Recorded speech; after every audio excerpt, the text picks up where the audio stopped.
Personally, I can't keep track of all this. What are you hearing?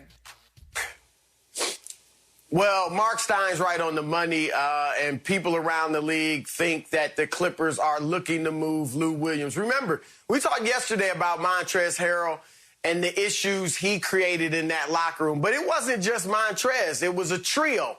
Montrezl, Lou, and Patrick Beverley. And I'm not saying it was a civil war, but it was just some tension there. And we all know that. And so, yeah, they wouldn't mind getting rid of Lou and Patrick Beverley. I think you can even say they're shopping them, not desperately shopping them, like we got to get them out of here, but they would like that type of fresh start. Lou also brings problems on the court. As great as he is offensively, he doesn't play good defense. We all know that. He's a liability there. And so they are looking to move on. The problem is Lou only makes $8 million a year. So it's going to be tough to get a player back who can give you his production for that type of money. With Patrick Beverley, he's got 2 years, about $27 million left on his deal. And teams feel like, and it's true, he's always injured. If you look at his history, he is always banged up. Maybe it's how tough he plays, how hard-nosed he is, but that is scaring teams off. So there's not a ton of, much of a market out there for Patrick Beverley or really either of these guys. Now, the Clippers would love to get their hands on Terry Rozier. I would love them to get Terry Rozier. I'm sure Skip would love them to get Terry Rozier. It's the type of move that's needed to help them keep pace with the Lakers, but nothing's impossible.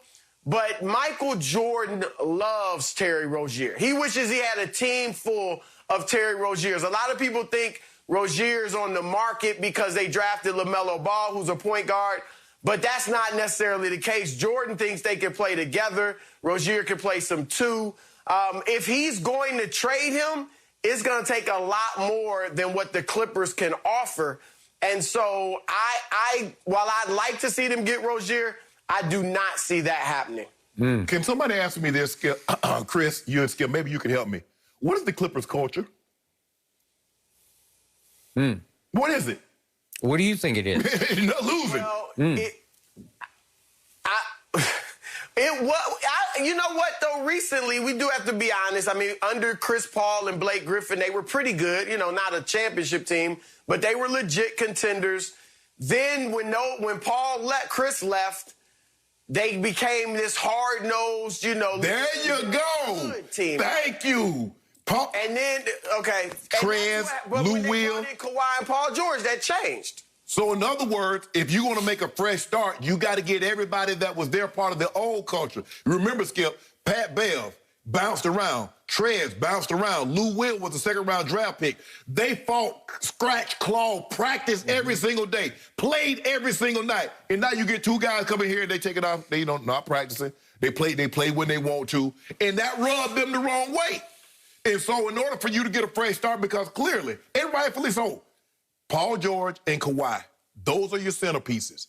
You got to keep those happy, those guys happy, because both of those guys have player options next year.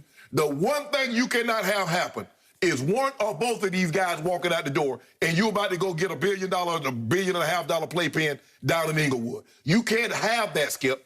Now, I would love for you to get Terry Rozier, because what you really need was a Rajon Rondo, a guy that's unconcerned about scoring, that only cares about getting you involved in your offense. I agree with that. Terry Rozier has success in the playoffs, Skip, scoring the basket. He wants to be really a two masquerading as a point. So he going to want to get his bucket. And Kawhi, when he told him, I think he passed the ball to Reggie Jackson, somebody, he said, I ain't get a ball up for that, please. So I can just imagine Kawhi and Terry Rozier. But you go ahead and get it. Do what y'all need to do. But we upstairs polishing up our trophy. Yep, you lucked into it.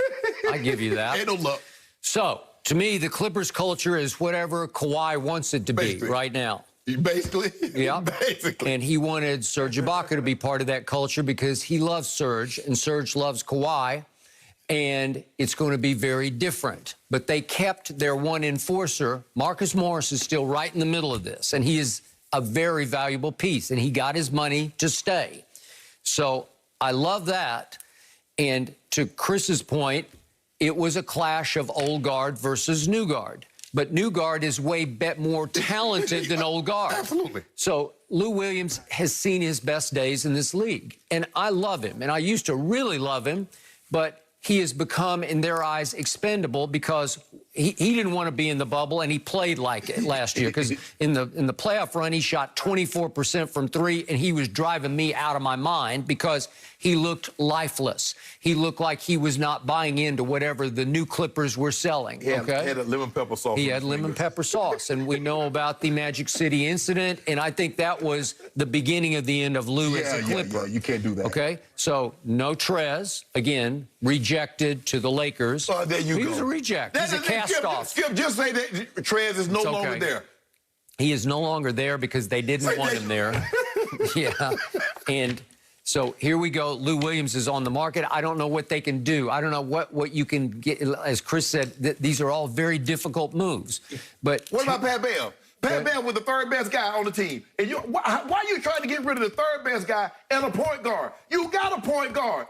Don't Pat Bev play point guard? Yeah, he's a defensive point guard. He's not an offensive point guard. Well, if he stopped training in Tim's on the beach, he wouldn't be injured so much. And also to Chris's point, I love Terry Rozier. He's got that dog in him, but you're right, Shannon. He is more two than one. Now, when Kyrie was out and they went on their run 2 years ago in the playoffs, or is it now it's almost 3 years ago, Terry Rozier was pretty good as a point guard. He averaged 6 assists through those games, and they got, obviously, all the way to Game 7 of the Eastern Conference Finals against LeBron and company, and that was the end of that deal. Well, but they got to 7, because it was pretty impressive, and he was the driving force and the heartbeat of that team. And what did he do? He parlayed that into a payday. He did. He got a big payday, and he was pretty good last year, but so was Devontae Graham. Yeah. He emerged, and he can play the point, and I hate to tell him this, but LaMelo, on usage rate, he might lead the league in usage rate next year as a rookie. Yep, he just might.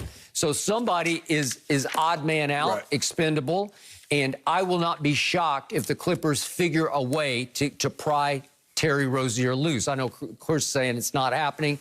I just think that's their target, and when Steve Ballmer wants something, he usually pulls it off. Well, you got to match up the salaries. Because Terry Rozier makes about $19 million a year. Well, you're going to have to do some wheeling and dealing with other players and maybe another team. Yeah. Give us Zubac. Okay, we'll take Zubac. There are trades that would work. Yep. There are trades that would work financially. You know, you could send Beverly we take Paul George to Charlotte for Rozier and Malik Monk or something like that. Like that would work financially. We'll trade you Rozier for Paul George. Who's we? Huh? Who's your we now? Charlotte. You're now Charlotte? Hey, Chris, Mike need to do something. And Charlotte would do that. You got to do something to make up for this Gordon Hayward deal. You got to fleece somebody like Gordon Hayward just fleeced you. So you got to get somebody. You got to get back, Chris.